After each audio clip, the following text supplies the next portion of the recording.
Good morning, everyone. So I'm just going to wait for a few more people to join us.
Okay, so thank you for joining us this morning. Welcome to today's webinar on trauma through the ACE lens, developing trauma-informed classroom. This webinar is hosted by the Northeast and Caribbean Mental Health Technology Transfer Center, or MHTTC, housed at Rutgers School of Health Professions in the Department of Psychiatric Rehabilitation and Counseling Professions. My name is Kati. I'm the project coordinator of the center and will be facilitating this webinar today.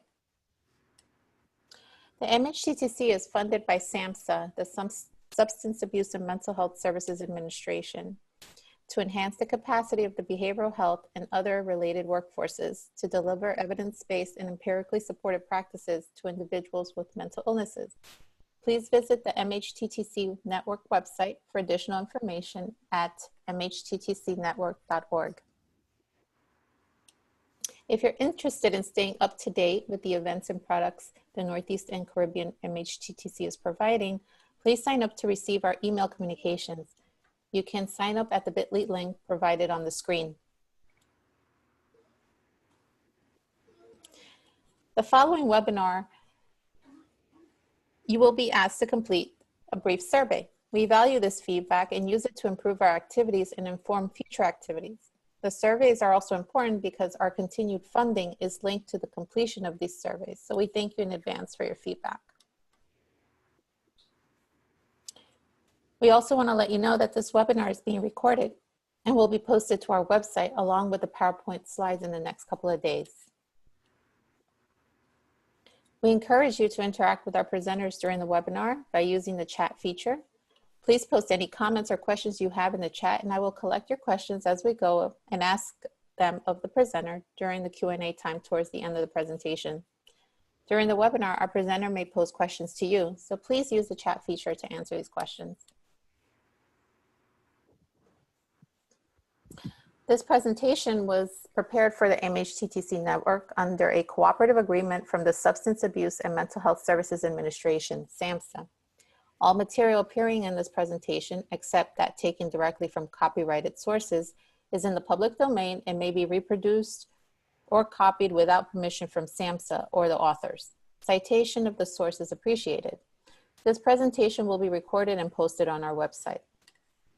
At the time of this presentation, Eleanor McCants-Katz is serving as SAMHSA Assistant Secretary. The opinions expressed herein are the views of the presenters and do not reflect the official position of the Department of Health and Human Services, or SAMHSA. No official support or endorsement of the DHHS or SAMHSA for the opinions described in this presentation is intended or should be inferred. Now let's begin with our webinar. Today we have PJ Wenger. PJ is a licensed professional counselor with over 15 years of experience working as a school guidance counselor. She has also served as a trauma loss responder in New Jersey with the New Jersey Trauma Loss Coalition since 2004. Ms. Wenger has experience as a psychiatric screener, a mental health counselor, and a recreation therapist. She utilizes her extensive experience to provide dynamic professional development seminars and trainings on topics such as youth mental health first aid, QPR, suicide prevention program, SAM play therapy, trauma response to suicide and other traumatic events, and school anxiety and school refusal. Welcome, PJ. I'll turn it over to you. Thank you, and welcome everyone today. Today we're going to be looking at trauma. We're going to be looking at the various kinds of trauma. We're going to explore what is called adverse childhood experiences, the ACEs, and we're going to look at our own personal trauma, our own personal ACE score. We're going to understand how trauma does manifest itself in our lives, what it looks like, those signs and symptoms. We want to hopefully be able to define and understand what is a trauma-informed approach and what that looks like, especially in the school system. And we're going to learn how to create a trauma-informed classroom and address some student behaviors to improve mental health. So I want to start with defining trauma. And here is the definition from SAMHSA from 2014. Individual trauma results from an event, series of events, or a series of circumstances that is experienced by an individual as physically or emotionally harmful or life-threatening. And that has lasting adverse effects on the individual's functioning and mental, physical, social, emotional, or spiritual well-being. And you can see I've highlighted events, experience, and effects because those are the 3 E's of trauma. We're going to talk about those a little bit later. I just want you to see that there is many ways that people have defined trauma. So the American Psychological Association defined it as an emotional response to a terrible event, such as an accident, a rape, a natural disaster. There are other definitions that basically tell us that a traumatic event is extremely upsetting. It overloads our ability to deal with an event. And an event for one person may be traumatic, and for another person it may not be traumatic. So for instance, if you have 2 children who grow up in an abusive household, one child may react one way, another child may be resilient and not have those same reactions. It's similar to our veterans who come back from the service and are in a war zone. And one of the veterans may experience post-traumatic stress disorder as a result of a traumatic event, and the other veteran may not. And there's a lot of components that go into that, but the idea is that trauma really overwhelms us, and it also depends on what meaning we assign to that trauma, whether or not we experience it like everyone else. So the long-lasting effects may occur immediately or may have been delayed. So oftentimes we see veterans coming home from war and their response is very delayed. We see this in our students. They may lose a parent and we may not see that reaction for months. So the effects of a traumatic event can be short-term or long-term. And the other thing is that the person themselves may not really realize that the traumatic event is having an effect on them. So just some trauma facts. And I'm not going to read them all to you. 2/3 of children report at least one traumatic event by age 16. So what we're realizing in the field of trauma is that almost 2/3 of the population have had a traumatic event. 1 in 4 high school students have been in a physical fight, and that doesn't necessarily mean in school. Bullying. We know that bullying is a large issue in schools, and we're all attempting to address that daily. I know teachers are sort of tired of hearing about bullying, but bullying can have lasting effects. In my private practice, I'm dealing with young adults who are in college who were bullied through high school and now realizing how that is affecting how they see the world. So we're going to talk about that. And then again, the bottom statistic 679,000 neglected victims. So the numbers are really high. And sometimes we don't always see that we had a trauma in our lives. We just sometimes look at it as that's just the way life was. So again, some more statistics, 19% of injured and 12% of physically ill youth have post-traumatic stress disorder. 54% of our US families have been affected by a disaster. And that can be like Hurricane Sandy, Hurricane Katrina, 9/11 attacks. And here we have a figure that I really want you to remember as we go on, because when we do our adverse child experiences, sometimes people are really surprised at the results, but we have to understand that 70% of US adults have experienced at least one traumatic event. And then this statistic I love because we all know what a stadium looks like. And if we look at the number of youth requiring hospitalization for being physically abused, we could fill every seat in 9 stadiums. So that's a lot of children. So again, very important for us to really look at this trauma. So there are 4 types of trauma. We're going to deal with 3 of these today a little bit.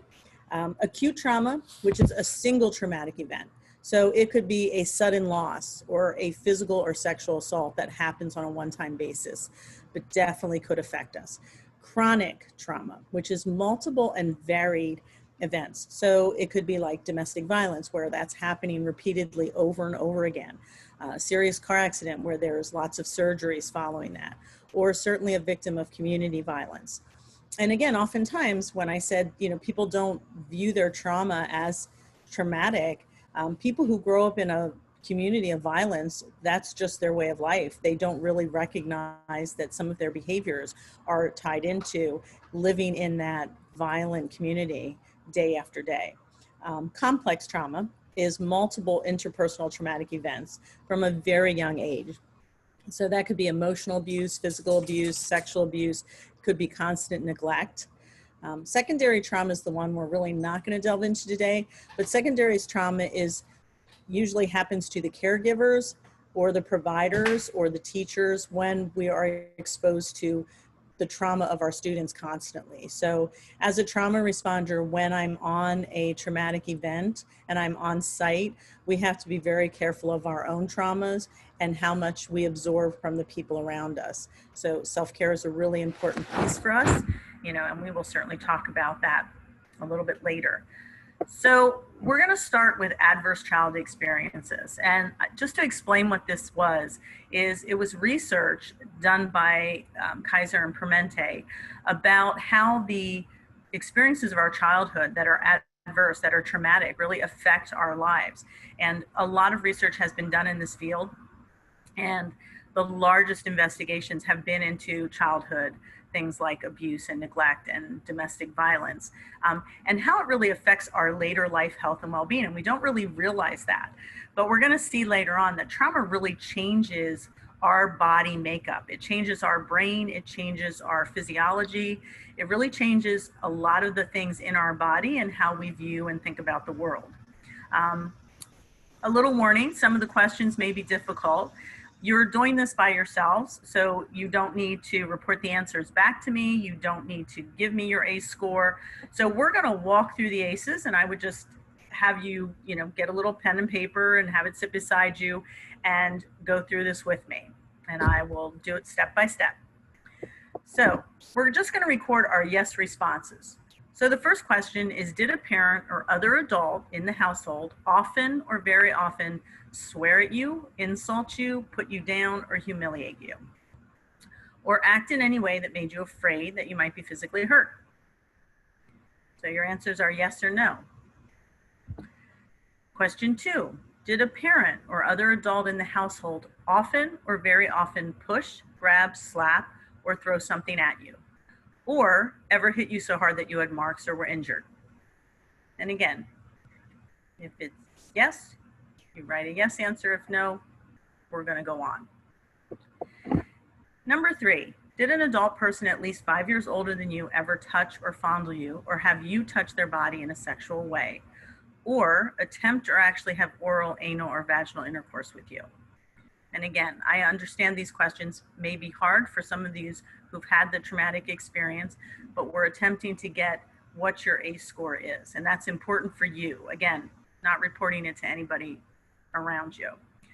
Number 4, did you often or very often feel that no one in your family loved you or thought you were important or special? Or your family didn't look out for each other, feel close to each other, support each other? Again, yes or no answer. Number 5, did you often or very often feel that you didn't have enough to eat, had to wear dirty clothes, and had no one to protect you?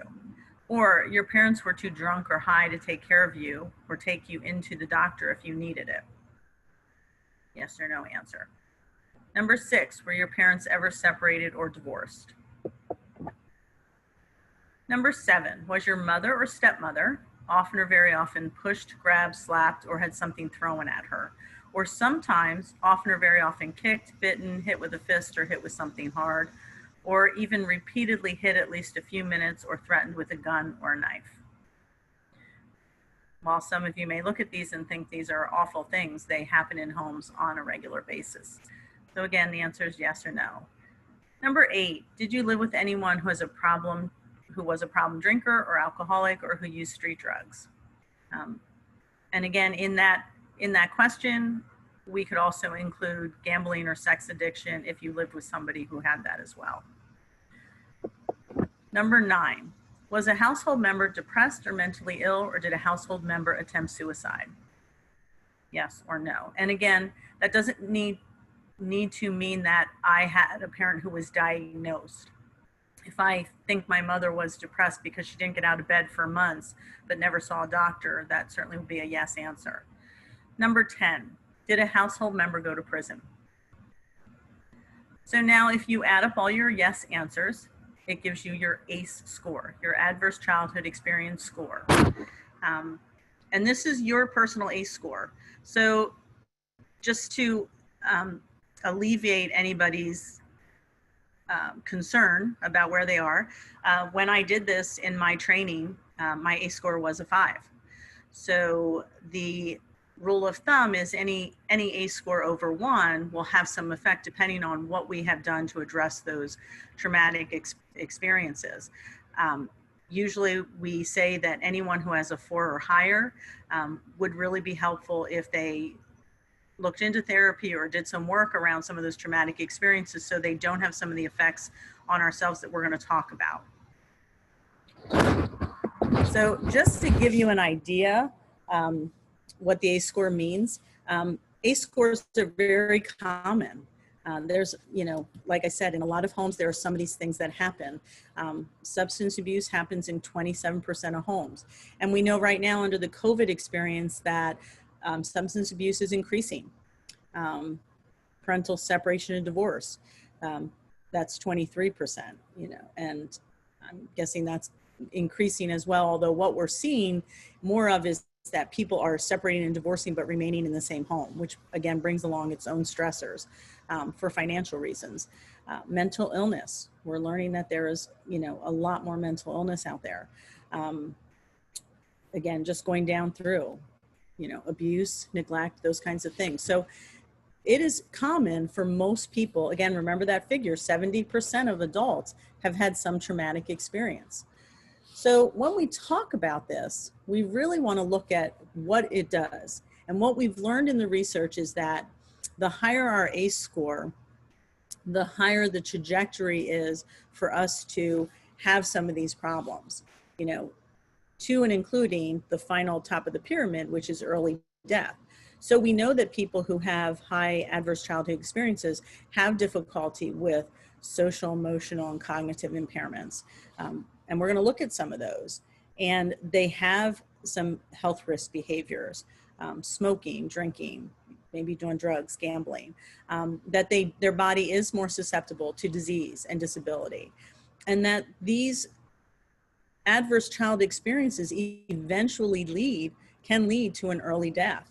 And so we want to really begin to address them as early as we can in childhood, which again is in the school system, so that we're giving these kids a shot, And again, if your ACE score was 4 or higher and you're thinking, oh my gosh, I'm going to die early, that's not necessarily the truth.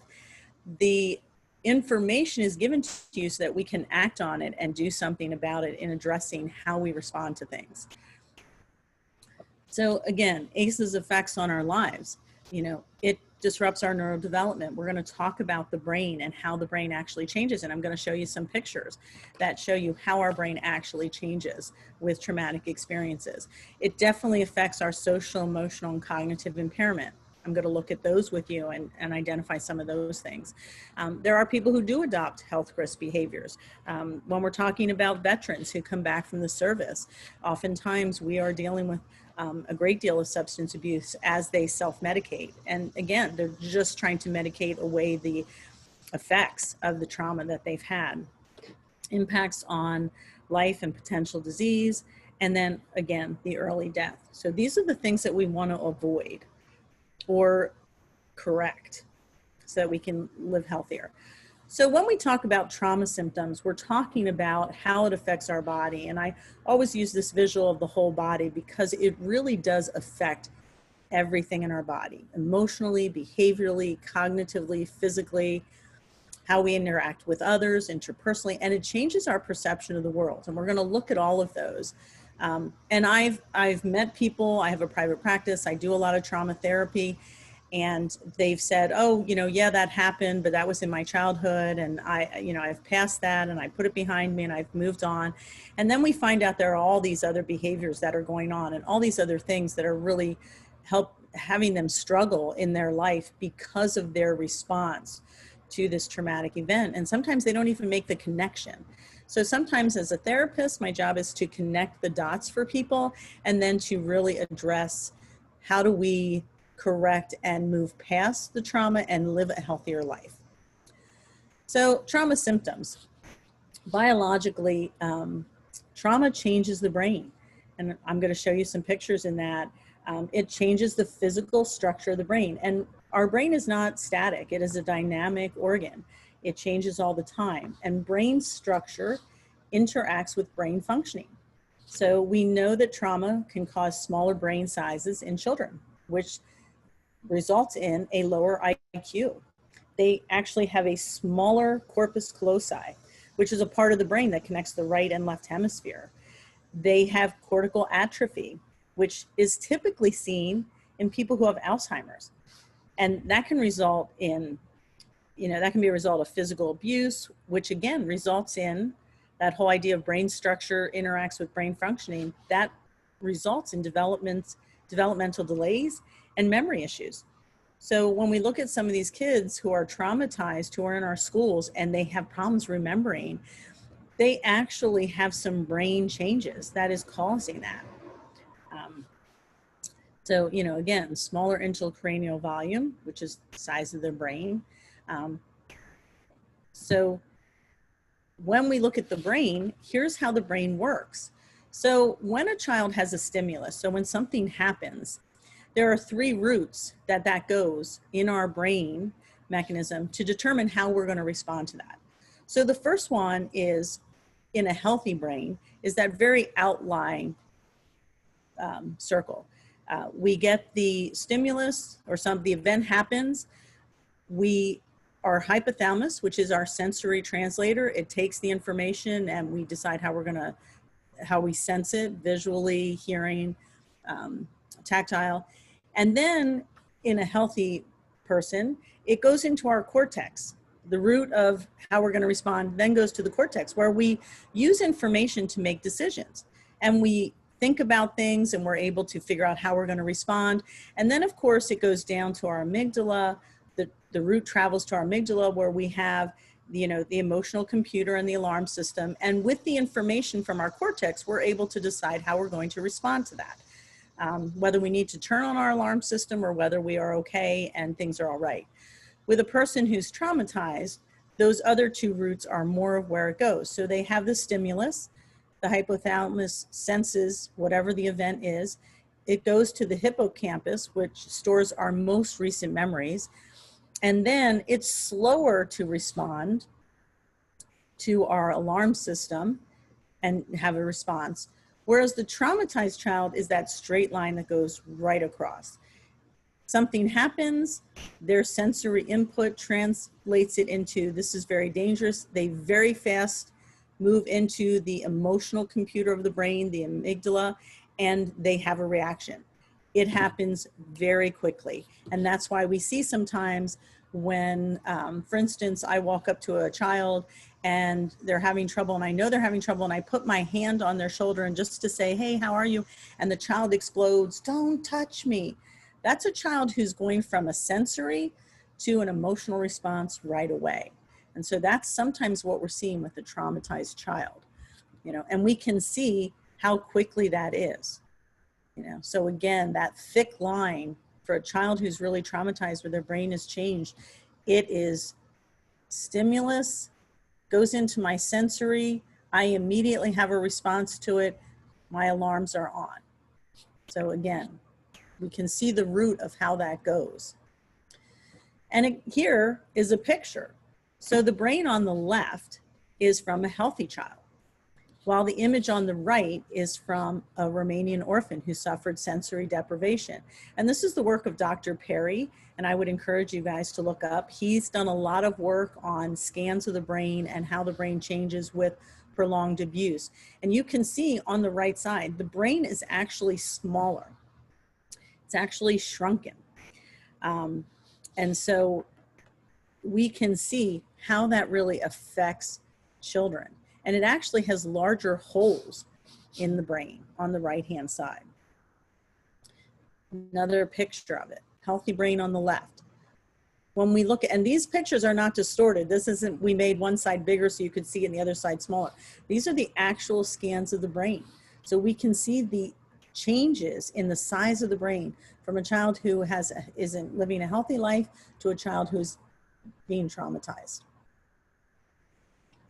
So we're going to talk about the symptoms of trauma that happen and what we see. And there are many areas that we identified in the previous slide. We're going to look at the affective symptoms. So children who have affective symptoms from trauma have a lot of fear.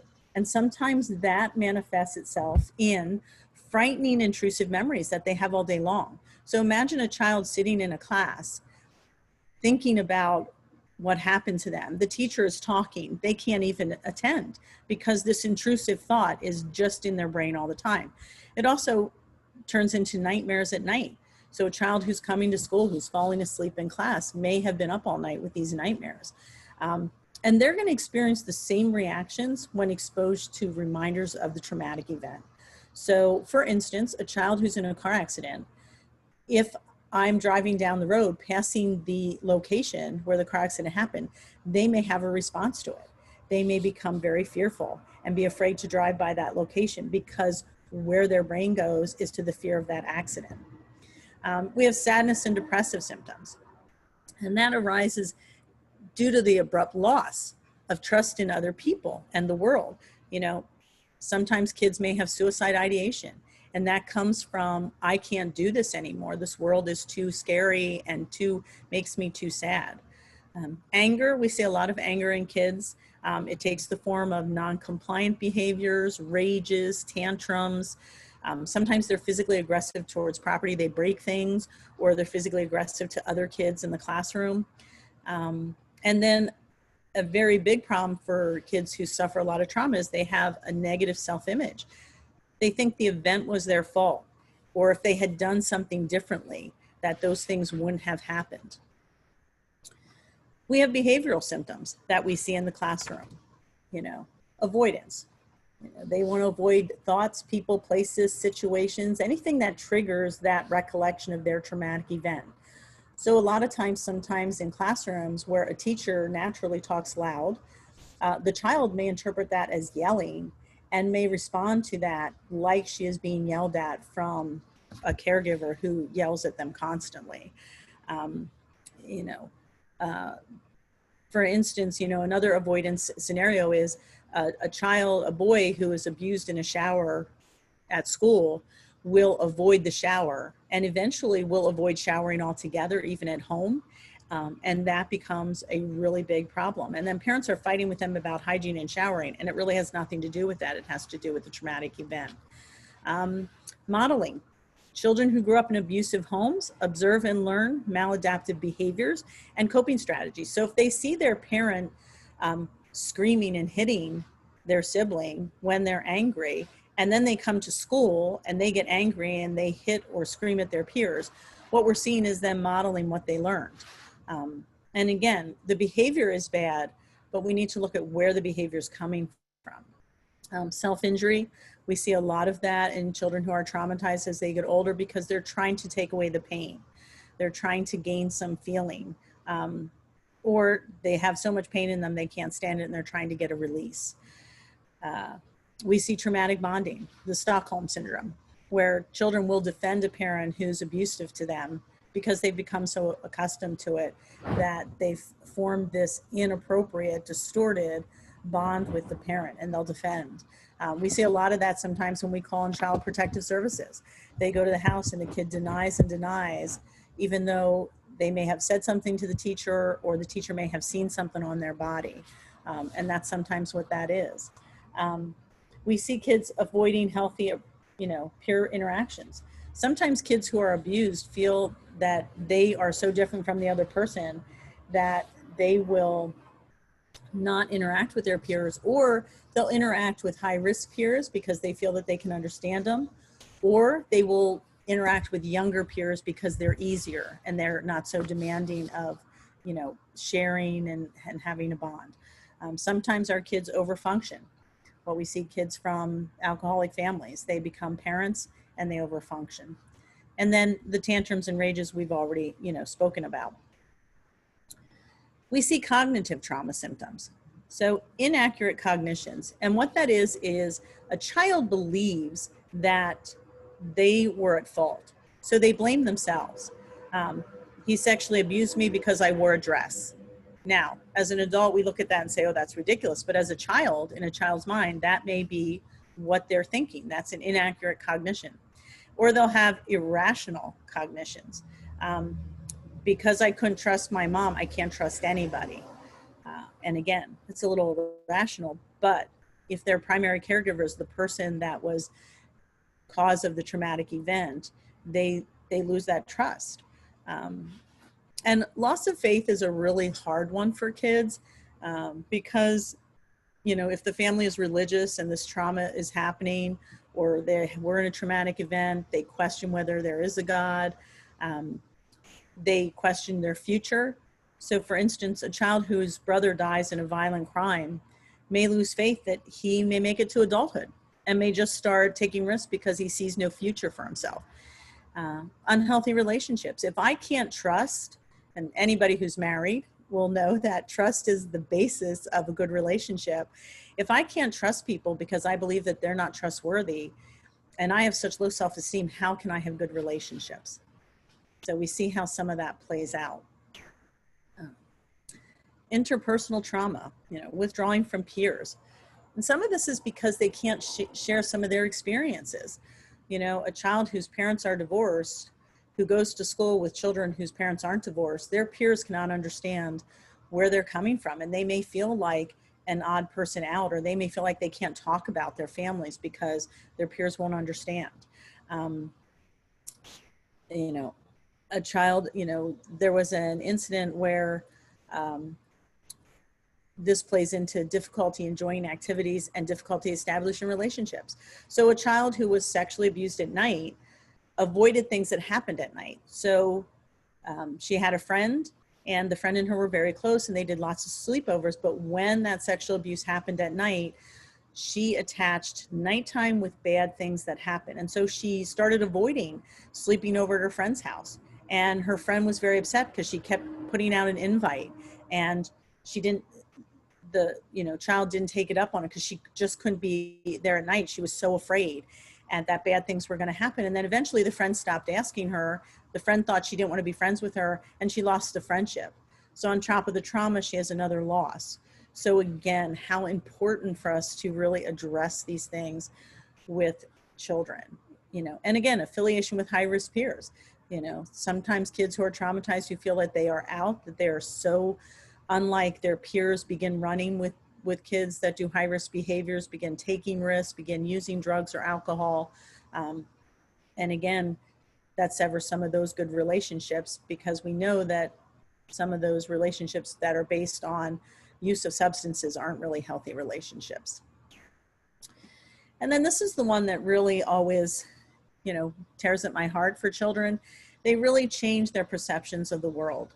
So they're in a world where they feel like they don't belong. You know, sometimes when I'm working with kids and it's around the holidays, I love to use the story of Rudolph, because Rudolph felt like he didn't belong because he was different. And kids that come from trauma can sometimes really identify with that. They lose hope. They don't think there's any hope for them. You know, like the child whose brother was killed. He felt that there was no future. He was just going to die on the streets like his brother. So there's no hope. They begin to view themselves as good or bad. There's no in between. Not that was not such a good thing that I did, but I'm not a bad person. They have none of that. They're just mostly good or bad. And usually they err on the side of bad. They don't see opportunities. So where we as teachers or educators or providers are sometimes saying, oh, you have so much, there's so much you have to like go for, like you can go to college, or you can go to trade school, or you can, you know, become an entrepreneur and own your own business. So they don't see that opportunity. They can't. Their perception of the world has changed, and the world doesn't have opportunity for them. The world has become scary. It is not a safe place. It is a scary place, and it's unpredictable. So things that we normally could count on, like I can count on my mom to be there, or I can count on my dad to be there, I can count on there's a roof over my head. These things become unpredictable.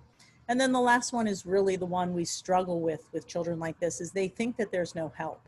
So they don't think that you can help them, and they move away from you. And that's why we're going to learn that that connection with children is one of the most important things that we can do. So I just want to have you see this trauma survivor's account so you can really get into the mind of a trauma survivor. I remember crying in the night. I found it difficult to hear Mrs. Patterson when she spoke in the classroom. I felt as if she were speaking from beneath tumbling water or from the end of a long tunnel. She assumed I was daydreaming. I stopped imagining that I might one day be a teacher. No longer did my imagination dance me through the leaves.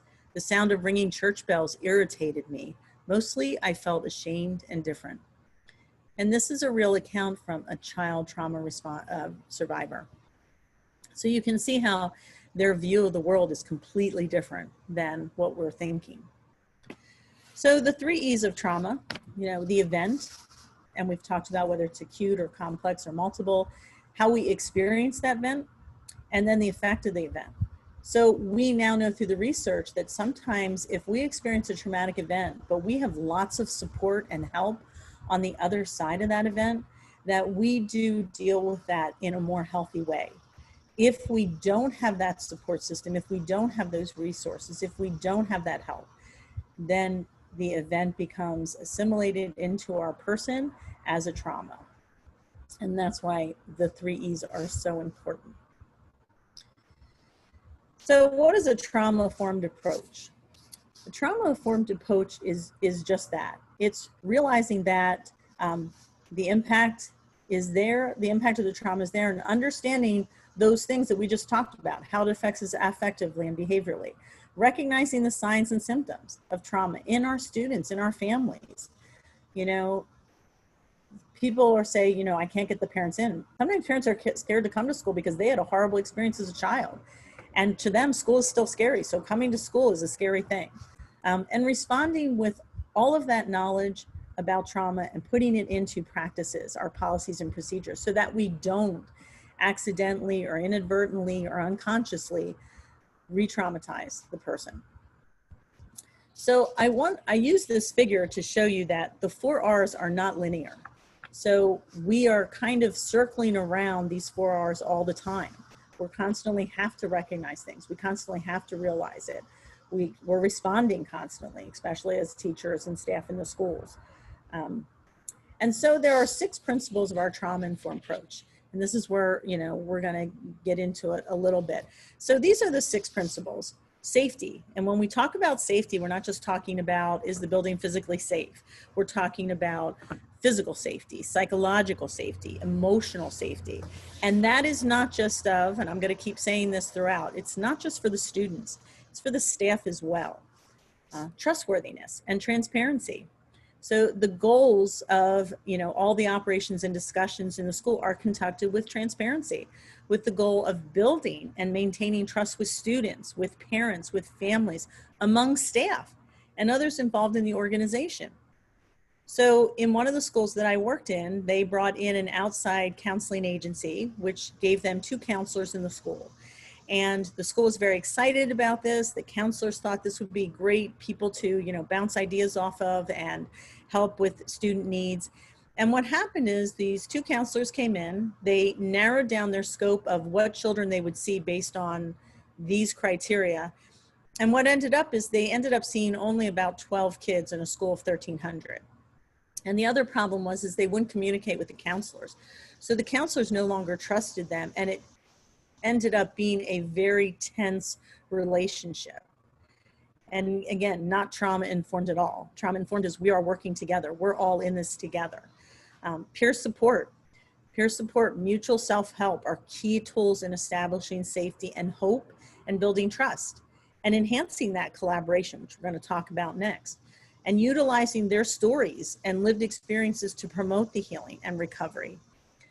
Collaboration and mutuality. This is really based on partnering, leveling the power difference between staff and students and among organizational staff from clerical to administration.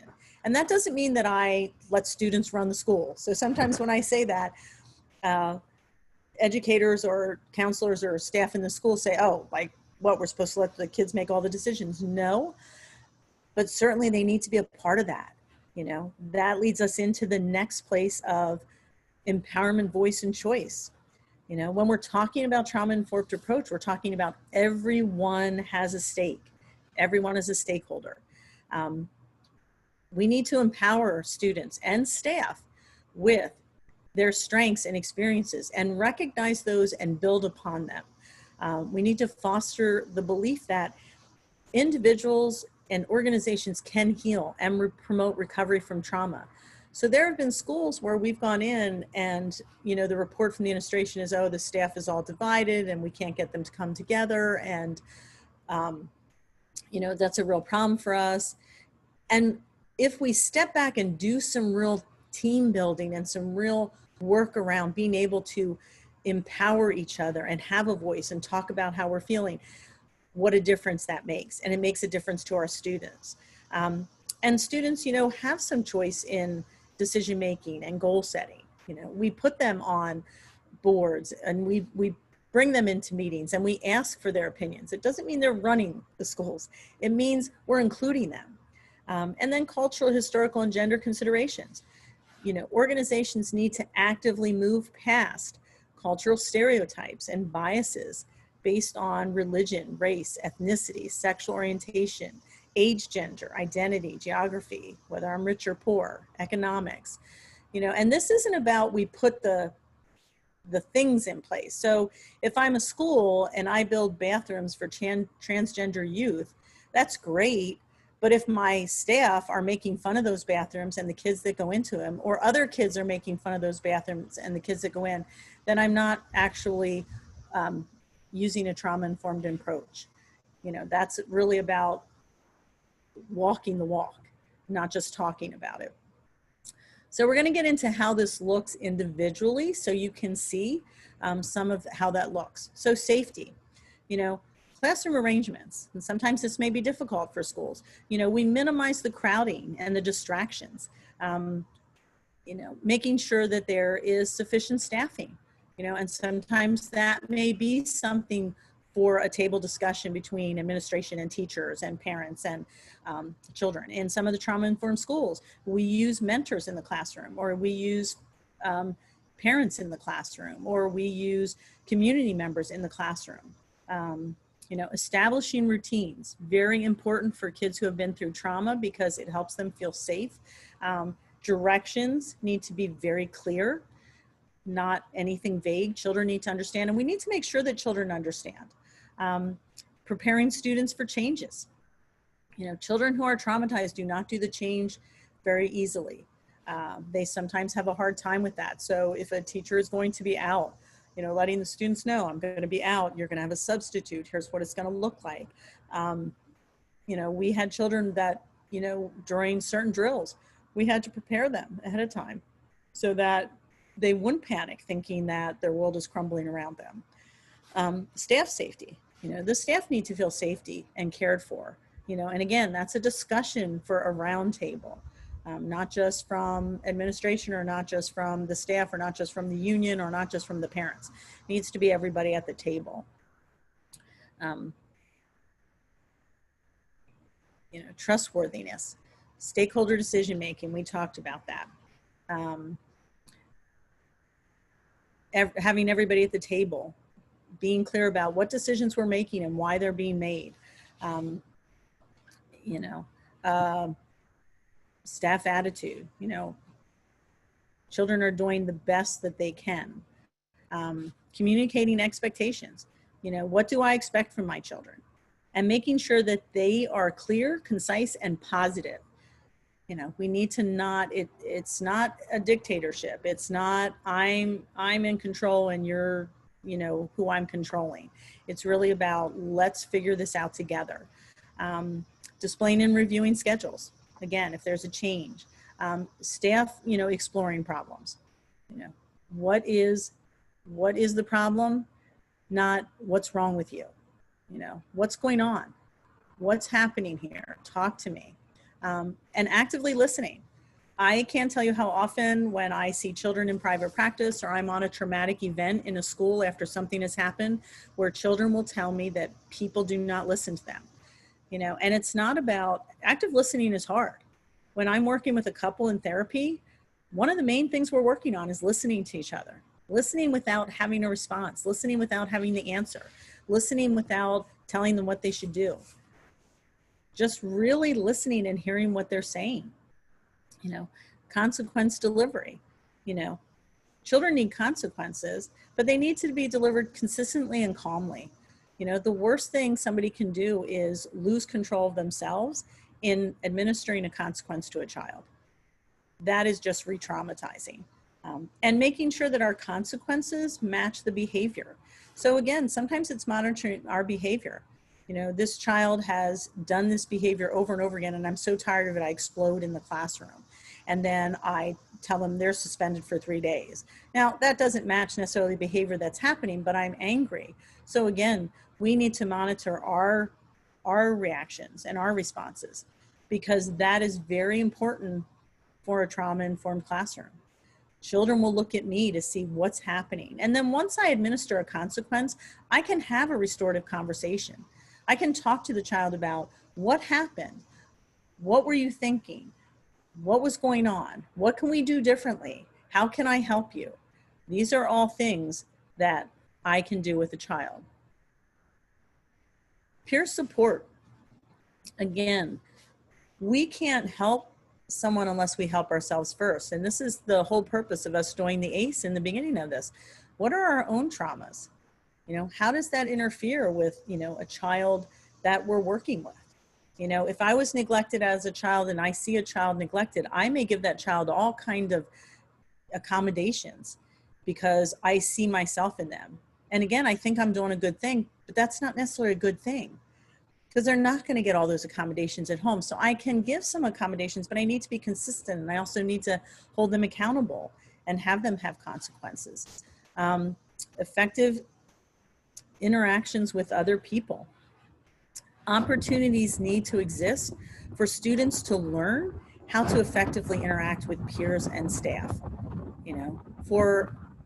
A lot of times I will hear teachers or counselors or people who work with children say, oh, they're so disrespectful. Okay, they might just be disrespectful and that might be bad behavior, but there may be something underlying that. And they may not understand what respectful behavior is. They did not learn it in their home. If I grew up in an abusive home, I don't learn what respectful behavior is. I don't see it between my parents, and I don't see it in the home towards me. And so sometimes we have to learn that, and there needs to be opportunity to learn that in schools. Opportunities need to exist for students to understand how their behavior affects other people. They may not see it. Again, they're not seeing it from their caregivers. They may not see it in themselves or in the people around them. There needs to be positive interactions. And definitely we discourage bullying. I feel like the bullying issue sometimes is just over talked about, but not really instituted sometimes. And then again, modeling of respectful behavior. Children watch us as adults. We don't think they do, but they're watching us all the time, and they are modeling some of their behavior. I'm telling parents all the time in my private practice, children do not model what we say, they model what we do. So if I'm a parent and I'm going out back in the house and I'm smoking all the time, but I'm coming in and telling my child, don't smoke, it's bad for you, it's bad for you. The child isn't going to hear not to smoke. They're going to say, oh, well, dad smokes, so it can't be that bad.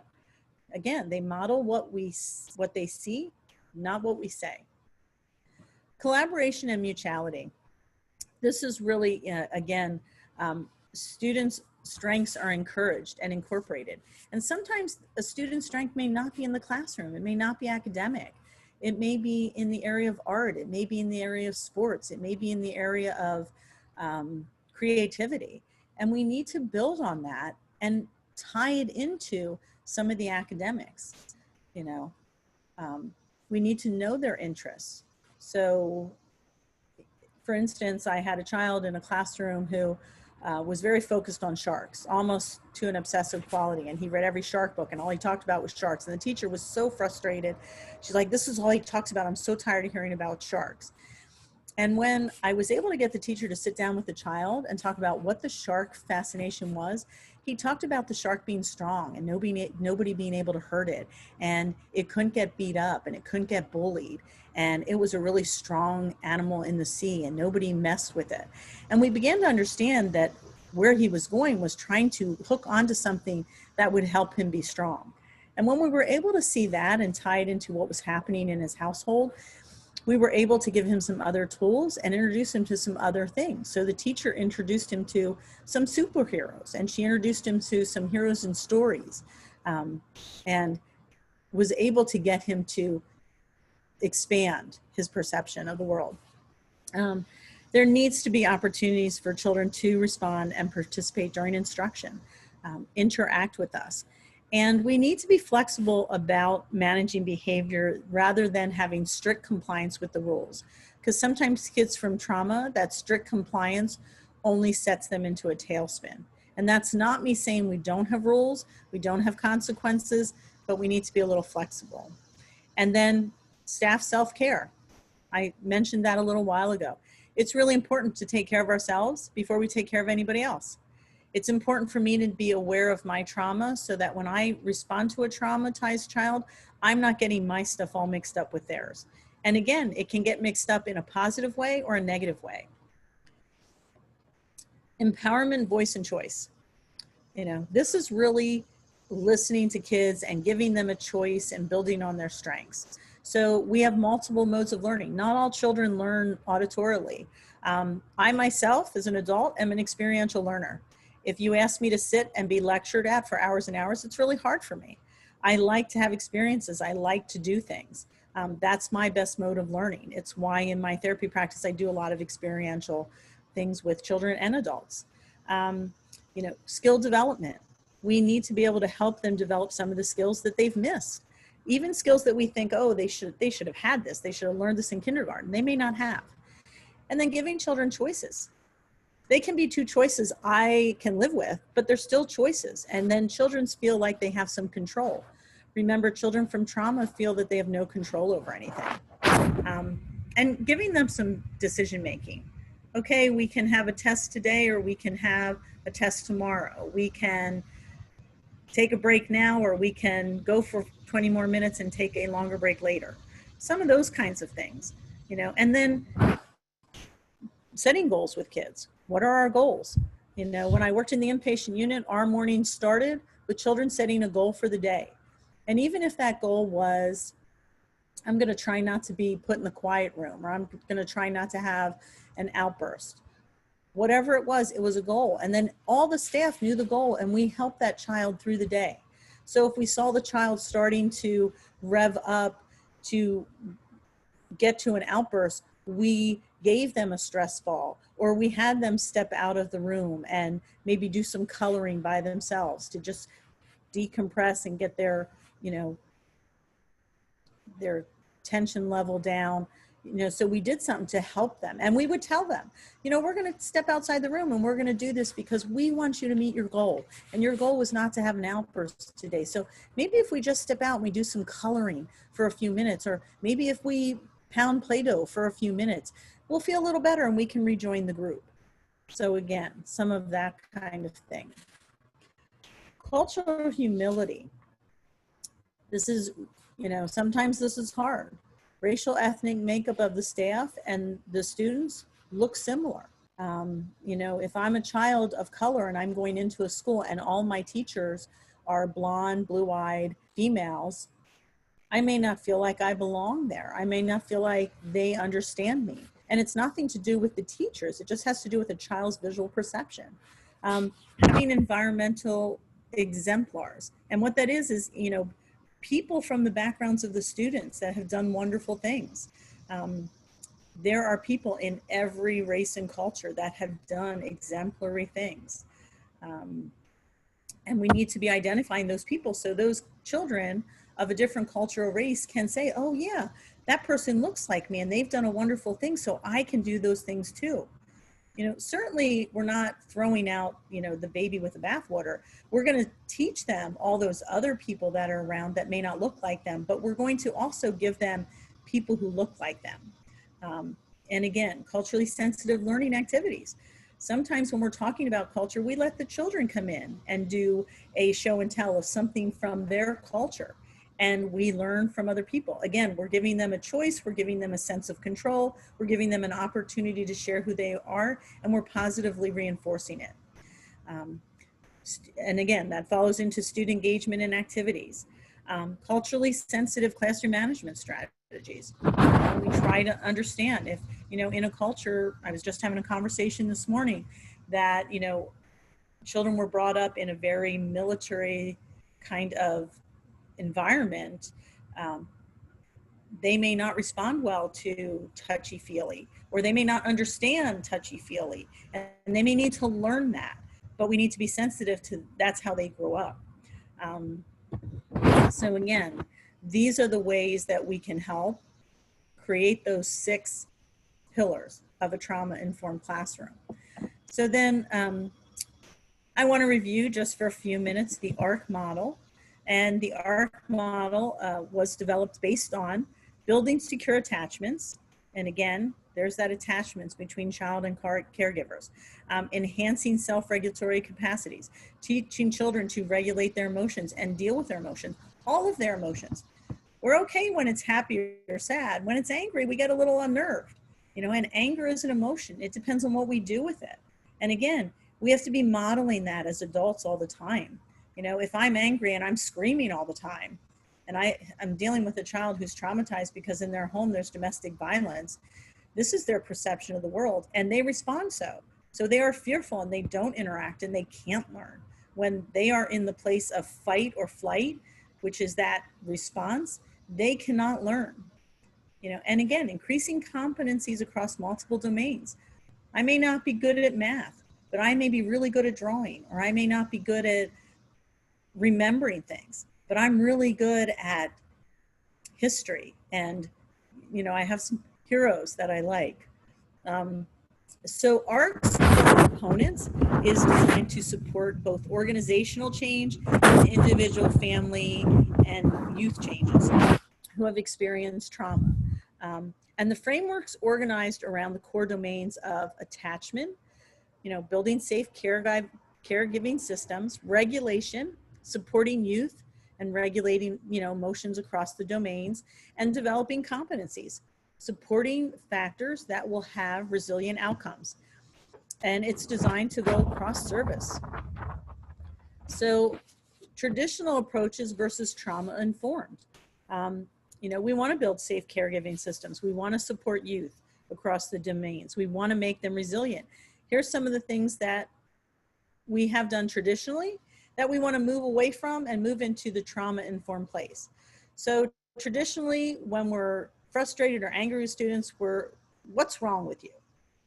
You know, why are you doing that? And a child will respond to that, versus the trauma-informed approach, which is, what happened to you? Tell me what's going on. Talk to me about what you're feeling. You know, and again, remembering that a child may not be able to talk to you about what they're feeling. We may have to use emojis, or we might have to use pictures, or we might have to use drawings. You know, sometimes a child can't tell me how they feel, but they can certainly draw it. Negative labels, you know, sometimes we call children lazy.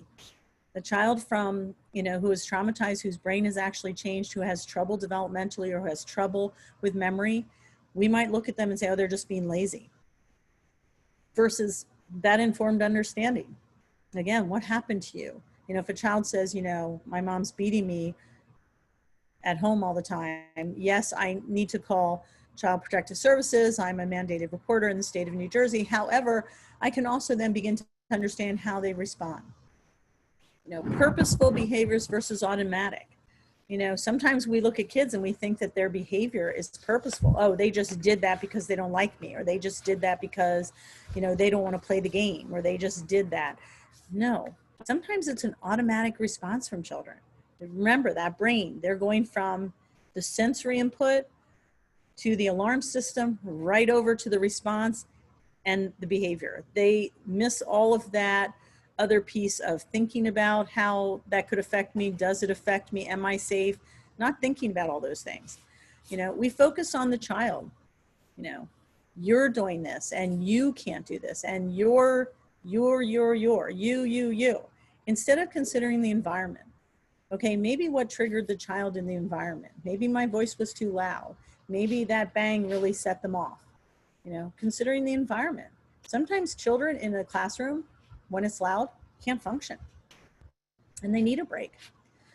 Traditionally, we are the authoritarian figure, and sometimes as the authoritarian figure, we can be critical. You know, you need to do this. You need to make this happen.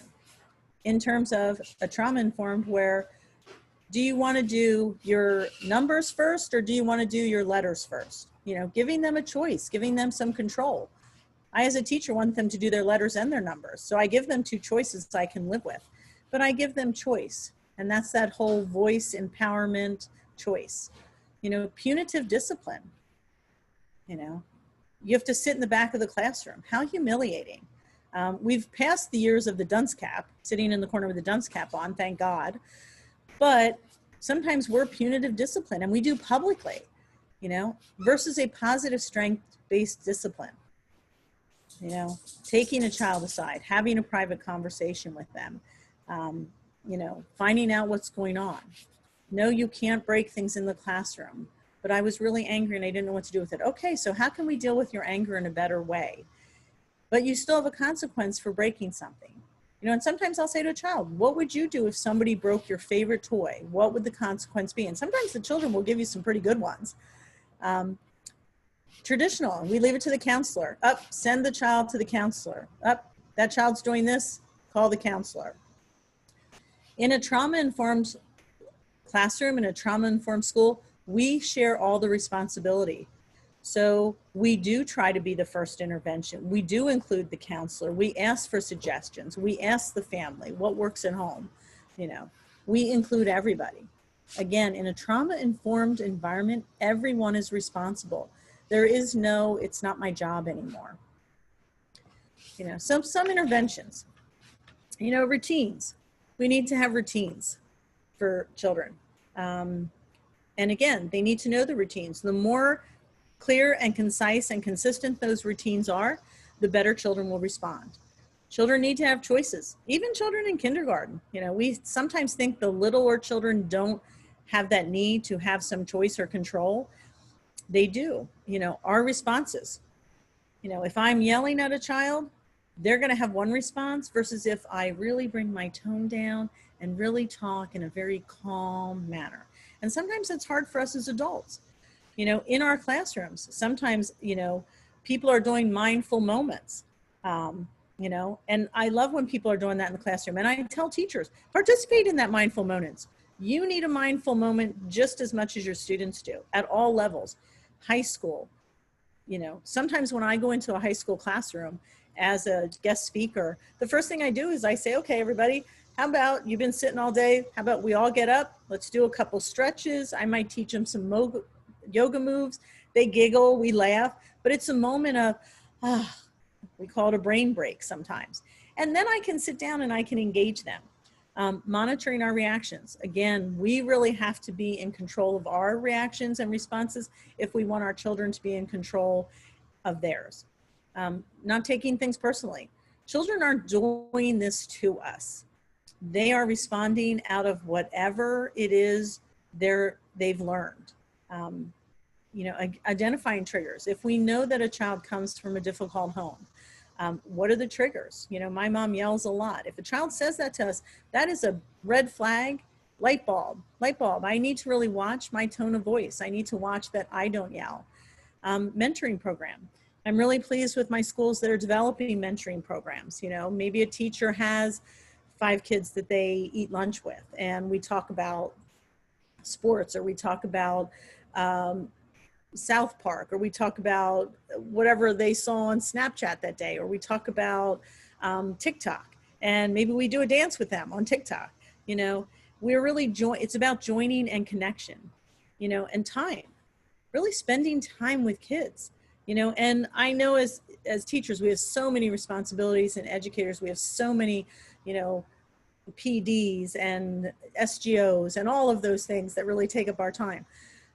But when we do not spend time with children, we can't make the connection.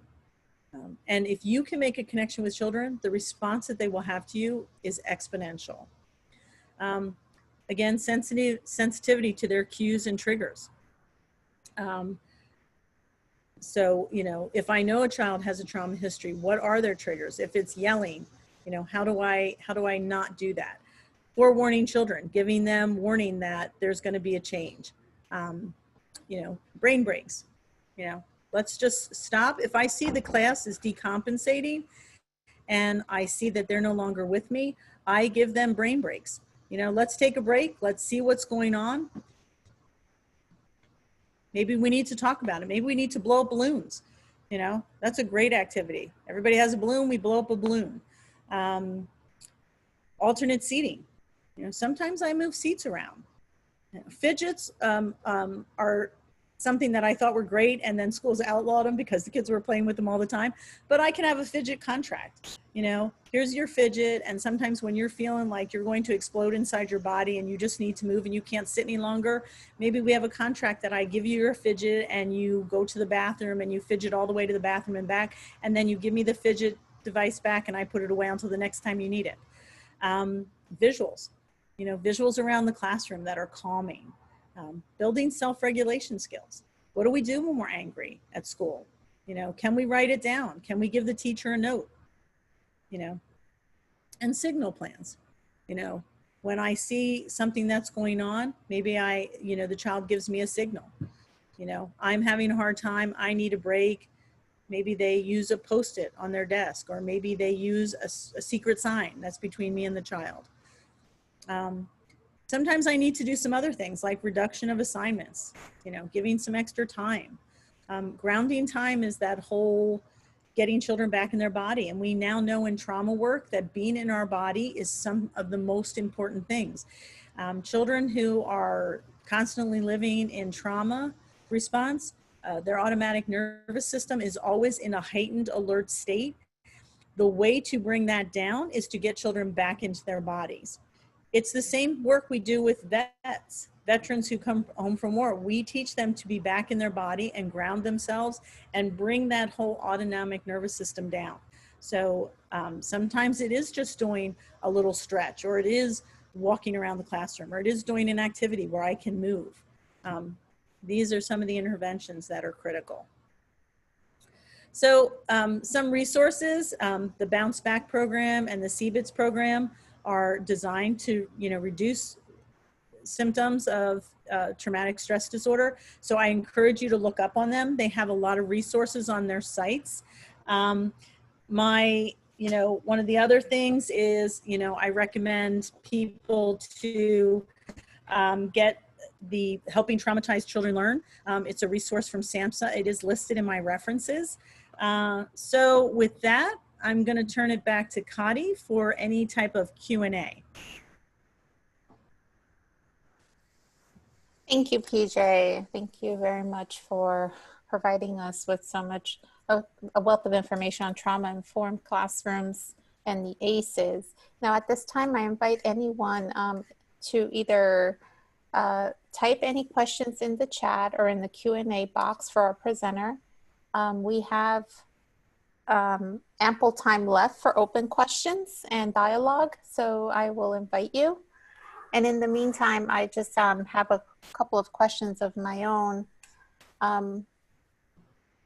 PJ, could you maybe discuss what factors might affect or promote resiliency in students who have experienced a high level of trauma? I know you mentioned having a strong support system at home and support network, and also early intervention if possible. Are there any other types of factors that are also helpful in promoting resiliency? So there's a lot of factors of promoting resiliency.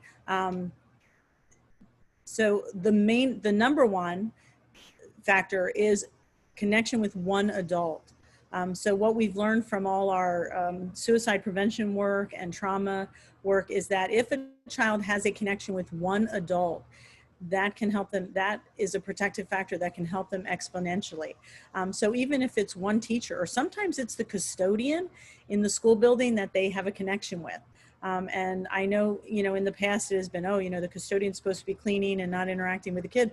But sometimes that connection is really strong. Some other protective factors are really identifying for a child what their strength is. You know, so what am I good at? Because children of trauma will get into a very negative cycle downward about, I'm so bad at this and I'm so bad at that. And they do recognize some of their difficulties that they struggle with, like memory. They don't realize it's tied to brain functioning, but they realize they don't remember things, or they realize they're not good at math, or they realize they don't process things like other students do. But it's really a protective factor is taking those kids and really identifying a strength. What are they good at? One thing, and it can be anything. Maybe it's juggling. Maybe it's drawing cartoons. Anything that I can really identify and expand upon is a helpful protective skill. Other protective factors are giving them some place to be included, helping them belong somewhere. So including them in a lunch group, or including them in a club, or including them in some type of activity. It doesn't always have to be sports. Some of my children in one of the schools were very much into anime, and they wanted to develop an anime club. And these kids struggled. And so we convinced the principal. They really wrote it all up and made this whole anime club, and they got a teacher who was into anime as well. And they had an anime club, and the children thrived. So not only did they form their own club where they could feel a sense of belonging, but they also began to like do anime pictures that were hung around the school, and people began to notice them and talk to them. So again, new connections were made. So those are just a couple of the things that we can do that are protective factors. Thank you. And then I have another question here. What are some ways that you would suggest to avoid stigmatizing a student? Let's say if they do have a trauma response behavior or an episode, and then, you know, I know especially in the school age years, the children, they talk a lot amongst each other, and then there might be a culture of stigmatizing a student. How, as educators, would you help prevent that, to prevent a stigma of a child, or labeling of a child, or pointing them out, or singling them out, and make it more inclusive? So sometimes the incorrect response we have when, like, a child has a meltdown in a classroom would be a perfect example. And our responses are either to take the child out of the classroom or remove the class and let the child in the classroom having the meltdown. And the part that we miss is the processing with the rest of the class. So not only is that child traumatized because they had a meltdown in front of their peers, the classroom is traumatized because maybe they've never seen that. And so we need to have a processing piece. And that's not that I talk about that child. What I talk about with the class, and I might have everybody process this, and again, two things, I may give the child who had the meltdown an opportunity to sit in that discussion and talk about how they were feeling and with the rest of the classmates, or I might give them the opportunity to step out, but I will have a discussion with the class about, sometimes people have a lot of emotion and they don't know how to handle it. And I might ask the class, can you remember an example of where you saw either on TV or a program or the news or in your life where somebody was having trouble handling emotion and just did something that was not okay? And oftentimes children can come up with things. So they can say, well, I saw on the news the other night that people were throwing things at store windows, because they were upset that this happened. And that's real. They're seeing this stuff all around them. So that's a teachable moment for me. I can say, yes, you're right. So those people were very angry at this thing that happened. And then their response with all that anger was to throw bottles and break windows. That wasn't the best response. But we can see how sometimes that emotion can be put out there inappropriately and unhealthy, and it doesn't help that person because, and I'll ask the students, what do you think that happens with those people who break glasses? And of course, kids will say, oh, they go to jail, but which they don't necessarily always do. But I say, yes, so they can get in trouble for that. They can get arrested, they can get fined, they can go to jail. So was that behavior really good for them to do? And I help children process through what it looks like when I have a really strong emotion, I don't know how to handle it, and how can I handle it differently? So it's decompression is what it is after an event like that. After a traumatic event, when I go into school, what we're doing with children is processing that event, having them have an area to talk about it. If I don't give them the area, what happens is it does become stigmatizing because it becomes an unspoken topic in the room. We don't talk about it. The children are talking about it behind their back and they're making up their own conclusions. So that is where that whole stigmatizing and stereotyping comes into. I have to make it an okay topic to bring into the forefront. Does that answer the question? Yes, absolutely. So in essence, what you're saying is normalize the conversation of mental health and that these behaviors are not, isolated to a single person or just, a unique experience in and of itself, that we may all experience different feelings at different times and the expression might be different. And of course, the trauma that might also add to that may also influence how a child expresses their behavior. And then, bringing it back and centering it back and to normalize the conversation and including that child in it will definitely help with, any side conversations that can have. And then it could also potentially impact the student even further if they become a victim of a bullying situation or anything like that. So yes, I think it's also very preventative. We have another question here. Is there any social emotional support lesson strategies you could offer as a suggestion for students struggling with anxiety over the COVID contraction anxiety? Mm-hmm. So there's a lot of social emotional learning components that are out there. SEL for You is a website that has a lot of activities available. So some of the ones that I like and I try to help with schools. So if we understand anxiety is when we are doing a lot of what ifs, I call them, what if this happens? What if that happens? What if I get COVID? What if somebody in the class has COVID? What if somebody's sick? What if? And we kind of get on that runaway train. And what happens is in our bodies physiologically, our autonomic nervous system is going into hyperdrive, I call it. And what we really need to do is we really need to bring those children back and ground them in the moment. What is in this moment? So I'm doing a lot of therapy with children who have anxiety, and they're already starting about if I have to go back to school and how am I going to be safe and all of those things. So where I really bring them back to is we do some body movement. So we do some grounding and getting them back in their body, and I might have them do some body moves on the Zoom with me right as I'm doing it with them, and we get our body relaxed, and then we can think about what is. What is right now I am healthy, I am at home, I don't know what's going to happen at school, I can practice safe measures. So I have them go through those what is, and I have them write it down. You know, I have them write it down. I don't know if we're going to go back to school in person or remote. It's still, lots of schools are still deciding that. I certainly think if we go in person that we're going to need to bring these discussions to the table. We're going to have a discussion on the first day of school when kids come in. Okay, how is everybody feeling? What would make you feel safer? That's one of those 6 principles: safety, emotional, physical, safety. What would make you feel safety? And maybe the kids will say, well, I will feel safer if I have a Clorox wipe and I get to wipe down my desk and my chair before I sit in it every day. Okay, we can do that. Maybe I'll feel safety if I have a face shield or a mask on. You know, so if we do in person, we're going to have those conversations.